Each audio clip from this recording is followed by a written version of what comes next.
Dyson Logistics have been on board with SharkCast since day one, and because of that and their excellent service, we are proud to be associated with them. Dyson Logistics provides tailored logistical solutions to meet your individual client needs and is set apart by its personalised service.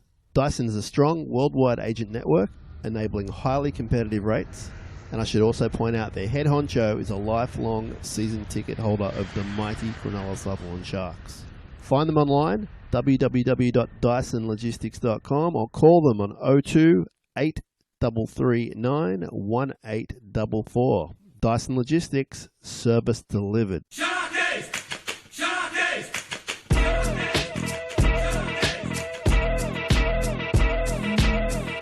Fafita tries to crash his way over, he does!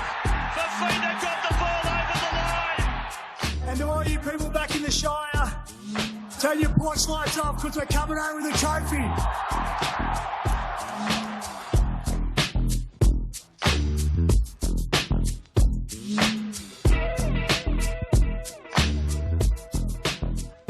Hey there, welcome to SharkCast Pod, a podcast dedicated to the greatest sporting club in the history of the world, the mighty Cronulla Sharks. Big week this week, and this is a short, sharp preview of the derby. One of my favourite times of the year, of course. Derby number 1 at Kogarah, and that will be on Sunday at 6:15pm. This show is brought to you by Dyson Logistics, the Royal Motor Yacht Club in Port Hacking, and Jason Hawes at Cripps & Cripps Real Estate.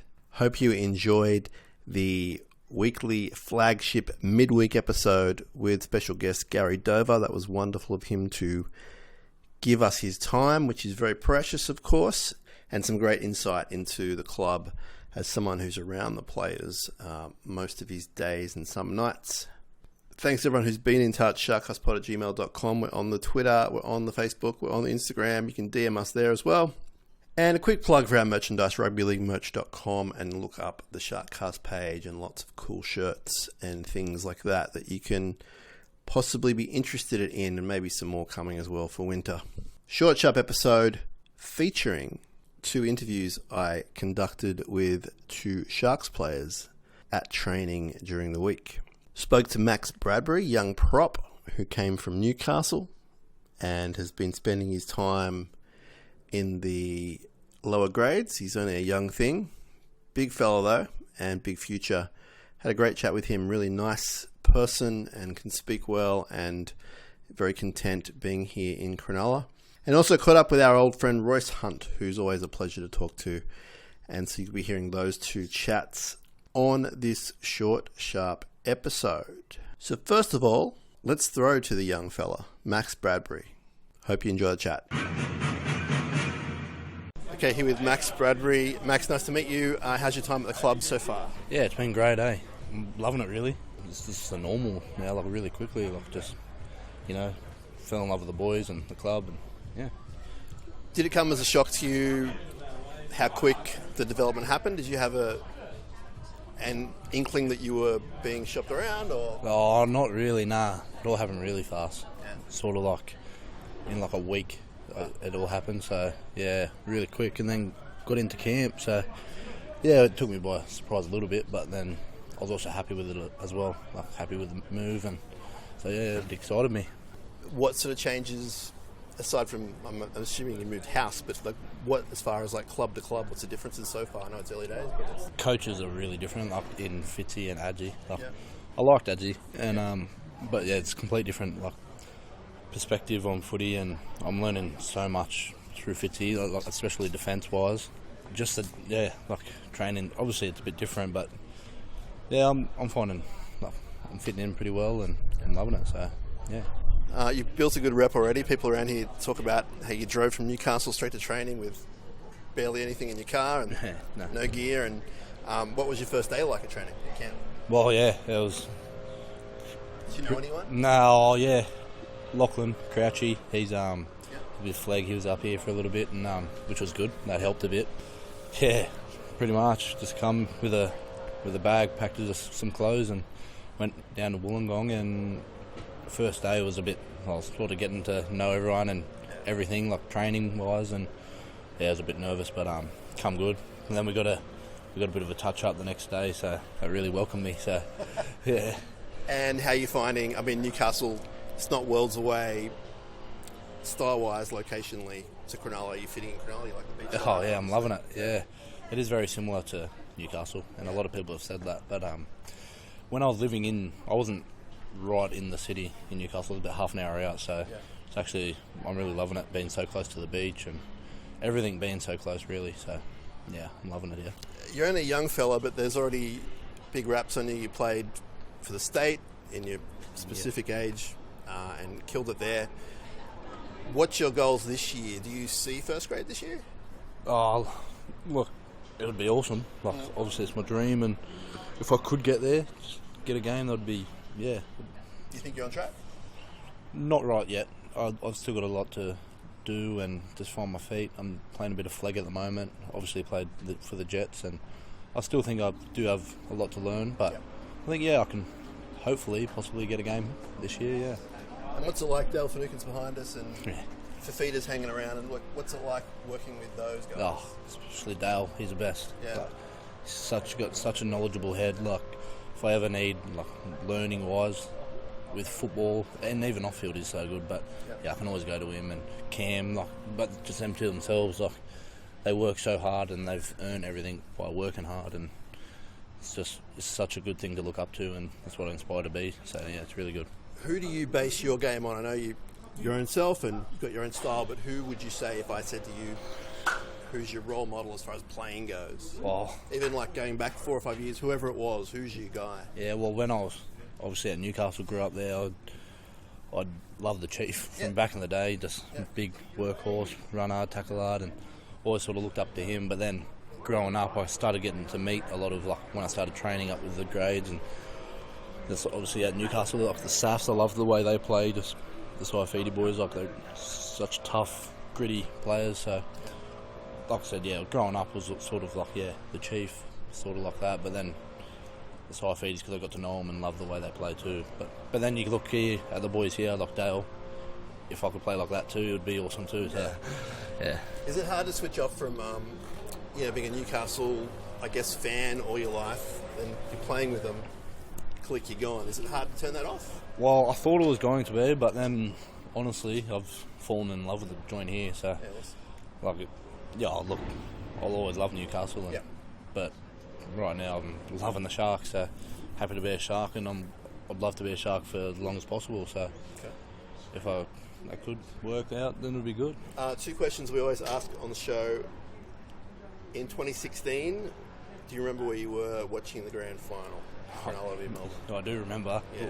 Do you remember watching it and going, oh, they've done it? Yeah, I remember. I was sitting at my mate's house, my family friend's house, and we had pizzas and just sitting watching it. It was so crazy. We had all they were Cronulla supporters. Oh, nice. Yeah, so okay. I remember it was awesome. So you got a really good experience then. Yeah, it was awesome. Yeah, so I was with a family that loved the Sharks, and that's amazing. They loved it. So it was so good.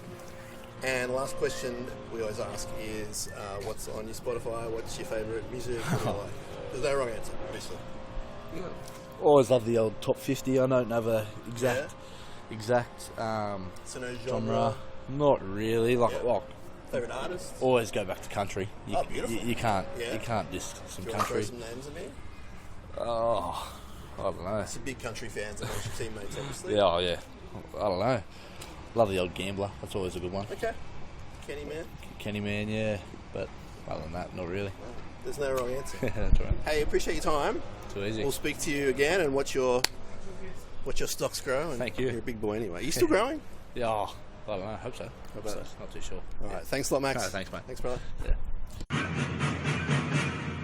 The Royal Motor Yacht Club Port Hacking is a hidden gem of the Shire, situated on the banks of the beautiful Port Hacking. It's a great place to catch up with friends, celebrate your birthday or any special occasion, and they always show the NRL live on the big screens. They also have live acoustic music on weekends. Yachty's Bistro is open 7 days and nights for lunch and dinner. If you mention SharkCast, you get a free garlic bread, baby. The RMYC Port Hacking, proud sponsors of this podcast and big supporters of the Cronulla Sutherland Sharks. Check out their website, rmycph.com.au. They've got a Facebook page, or you could go old school and call them on 02 9523 9300. Welcome back to the show. That was Max Bradbury on the other side of that break, and really good chat with him. I really enjoyed it, and I think the Sharks stocks are in good hands with guys like him coming through, and he spoke a bit about his experience with the more mature players, senior players, and he's definitely someone who's just soaking up all the atmosphere and all the experience from those guys in the club. And I think if he keeps going the way he's going, you'll be seeing him in first grade sooner rather than later. Maybe not this year, but I think next year could be a potential debut season for him. We'll see how that goes. Long way off, of course. A lot of things to happen in and around him and the other players, of course. Also great to catch up with Royce Hunt, and he's a friend of the show, always gives us his time, and I, as you will hear, went in straight for the deep question, the intense, serious, journalistic question, which he answered straight away as well. So Royce coming off an indifferent week, but he looks ready to go again, to rock and roll, and when he gets it right on the day, he's a very, very physical, talented prop. So let's hope that he can continue his form. He was pretty good, I thought, aside from that incident, of course. Let's see how he rocks up this week. Here is Mr. Royce Hunt. Here with Royce Hunt. Royce, some controversy surrounding you coming out of the game. What do Fitz have to say to you about that incident, just to get it out of the way? Well, he just he said like I should have handled it a bit different. I had every right to stand up for myself, but you know, we were defending our goal line, so you know, I should have got back, defended first, and then dealt with it after. So yeah, that's on me. And you know, lessons learned, and we'll move forward. You were bending the line last week. You were going pretty good. Aside from that, I thought you had a pretty good game. How do you think you went? Yeah, not bad. You know, getting a bit better. Had a little injury early in this season, so missed a few games, the trial. So just trying to get some more minutes under my belt and get that engine ticking over again. And the team's indifferent start. Defence is a bit of a, I'm not going to say issue. It's been a bit leaky the first 3 weeks. How are we working on getting that better? Yeah, definitely. Leaking quite a few points every game. It's not ideal for us. So we want to build as a defensive club. So we just every week get in there, smash each other, do what we need to do, and move forward every week. Are you still learning about defence under Fitzy? Yeah, definitely. Fitzy's definitely a defensive coach. So defensive movements and like everything around defence is what we aim for. So we can't be leaking that many points every game, but we'll keep moving forward, and hopefully next week we'll go better. And how do you see a year panning out this year, Royce? You're coming off contract, big year for you. So far, so good. Do you want more minutes? Are you happy with your minutes? Do you always want more minutes? I know, is that a silly question? I'd say everybody wants more minutes, but I'm happy to do my job for the team. Whatever it is, whenever it is. If that's having less minutes and be more of an impact player, then I'm happy to do that. I'm not too fussed about it yet. We're still early in the year, and we still talk about next year later on in the year. Oh, of course. I was just talking to your colleague Max Bradbury. There's a lot of young fellas around here, a new fella from the Roosters as well. I mean, are you now almost a senior fella around here? I feel like it. Yeah, this is good. I'm getting old, so definitely kind of got more of a senior head on. Yeah. And do you like that? Yeah, I don't mind today. If the young boys need help, we'll guide them, and hopefully they can just follow in our path and continue on where we leave off. And how's things off the field for you? Everything going all right? Yeah, everything's good, man. Yeah, family life's good. Loving everything I'm doing, so just keep going and hopefully improve every week. Would you like to plug your wife's music? Yeah, definitely. Siobhan Marie, all platforms. It's my go-to pre-game songs and post-game songs. Okay. Thanks for your time, Royce. Big year, my man. Appreciate it. Thank you so much. SharkCast is supported by the best and most honest real estate agent in the Sutherland Shire, Jason Hawes from Cripps & Cripps Real Estate. He's an expert in the Caringbah region and has his eye all across the Shire. Lifelong Sharks fan and supporter of this podcast, if you're looking to buy or sell in the region, the person you need to be talking to is Jason Hawes from Cripps & Cripps Real Estate. Call him on 0410 417 450. That's 0410 417 450. Jason Hawes, Cripps & Cripps Real Estate. Carney. Was that played at? Fafita's chipped ahead. Try to the Sharks. A miracle win. What about that? Thanks so much to the Sharks for organising the interviews with Max Bradbury and Royce Hunt, and we'll try and get those to you as often as we can. Just depends on people's schedules, mine, theirs, and everyone in between.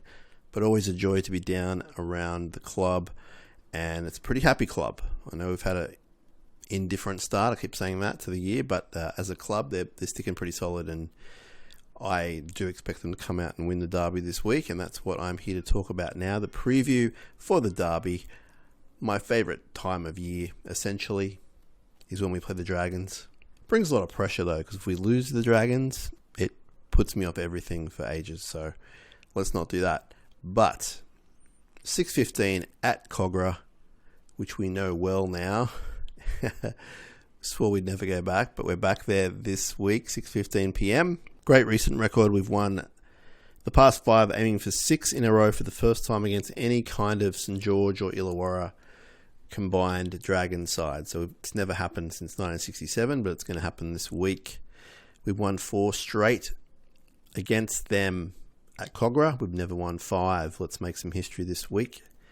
3 of the past 4 have been decided by 4 points or less at that yucky venue. So it could be a tight one. I'm hoping we just roll them and it's an easy one to watch, but it could be a tight one based on recent history. Head-to-head, they've played 50 matches. Sharks have won 26, Dragons have won 23 with 1 drawn match. The only win in the past 8 matches for the Dragons was in 2020 at Campbelltown. They won 30 points to 16. We've kept them to 18 points or less in the past 4 matches, but the Dragons have probably started the season a bit better than us, although they've played 1 game less. They won their first match that they played, and then last week against the Broncos, the high-flying Broncos, up at Suncorp, I believe, it was 18-all with 10 minutes to go. 18-all, so they were right in it. Final score, 40 points to 18. Not sure what happened there. 4 tries in the last 10 minutes, a bit of a worry. Good for the Sharks, though, because we know that they can be a bit weak in those last 10 minutes, which is sometimes our strength. So let's hope it doesn't come down to that. But Dragons were flying high until the last 10 minutes of last week. They've won 4 of their past 5 at Kogarah. Going back to last year, we've only won 1 of our past 5 games. On the road, we go pretty good. We've won 9 of our past 12 away from Shark Park, and most of them have been decided by 10 points or more. We did spend 2 unforgettable/forgettable years at Kogarah, while there was work being done at Shark Park, which continues on, I might add. We had a 60% win record there over the 2 years. We won the past 3 matches there. A lot of them have been close encounters. The past 4 and 5 of the past 6 have been decided by 8 points or less. Let's hope we're winning at half-time, because we haven't won when trailing at half-time for about 3 years. As far as individuals go, Will Kennedy scored in all 3 games against the Dragons at Kogarah. He's got 4 tries in his past 2 matches. He's looking to score in a 3rd straight match for just the 2nd time in his career, also in 2021. Britton Nickera having a great season, and he finished up last year playing really strong as well. He's scored 8 tries in his past 8 matches. And we have the return of Nicho Hynes. Nicho Hynes is back. Last year he was the 4th Sharks player to win the Dally M Player of the Year. Steve Rogers did it in 81, Gavin Miller did it in 88 and 89, and Preston Campbell did it in 2001. Nicho finished the season with the most line break assists and the 2nd most try assists. So if he can do anything like that this week against the Dragons, we'll be going pretty well. He'll bring in some attack. He'll bring in stability with the kicking. I'm hoping he'll bring in some repeat sets, and I hope that he just calms the farm a bit. He's a very vocal player, very inspirational, and the players flock to him, even just down at training just before, when I was lucky enough to be down for training and media. The players and everyone kind of flocks around Nicho. He's a special guy, and I'm glad he's back. Can't wait to see him play, and let's hope he has a healthy and successful hit out and season.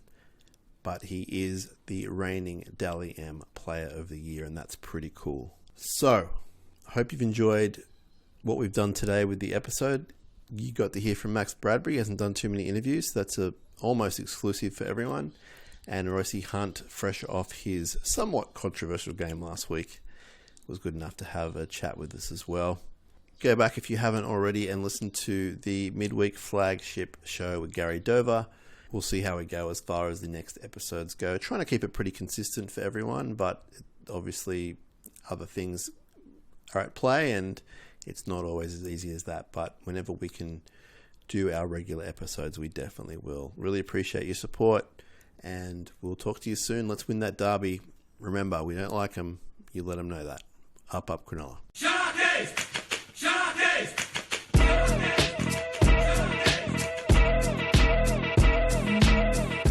Fafita tries to crash his way over, he does!